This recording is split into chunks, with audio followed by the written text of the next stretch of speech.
Oyedele, let me take you up on some of the few things you've talked about, and that is one, that perhaps the central bank need to get engagement from all other agencies, like other parts of the federal government, like the Ministry of Finance. But of course, the central bank is not supervised by the Ministry of Finance, Budget and National Planning.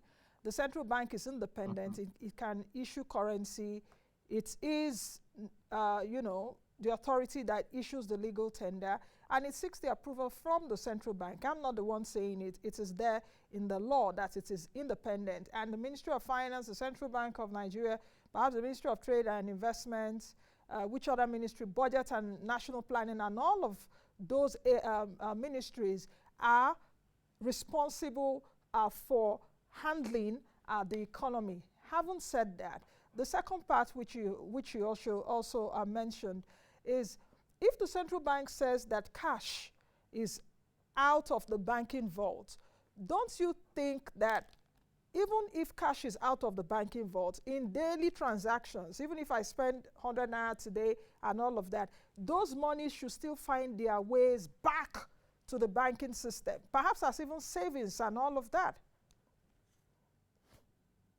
Yes, For let me start with the first purposes question. too. Yes, independence of the central bank. You're right. The law, wants the CBN to be independent, but the CBN is not completely independent. That same Central Bank Act actually says that when it comes to, legal tender, like what we're doing now, which version will be legal tender, which one will be not, it says on the approval of the president. So the central bank cannot even do it on their own. They need the approval of the president. And once you say that the president must approve something, you would imagine it's not Mr. President himself alone.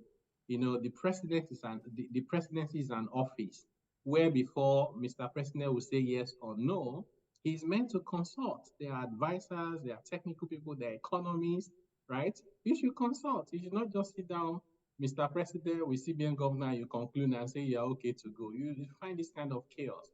So we are not taking away the independence of the central bank. And we're not saying that the central bank is subject to the Ministry of Finance. No, it's not done anywhere. It shouldn't be done. The central bank needs to have its own autonomy. But it takes nothing away from the central bank. After all, the central bank is a member of the National Economic Council, right? So it doesn't take anything away from you to say, as part of what I'm planning to do, it will affect A, to affect B and C and D. Let's come together and talk. It doesn't mean you are no longer, even me, if I'm going out, I'll tell my driver I'm going out. Does it mean that I'm not independent? Right? So it's just communication for you to get the best outcome from what you're trying to do. And that's my view. I still insist that the central bank would get better outcome if they properly engage and consult.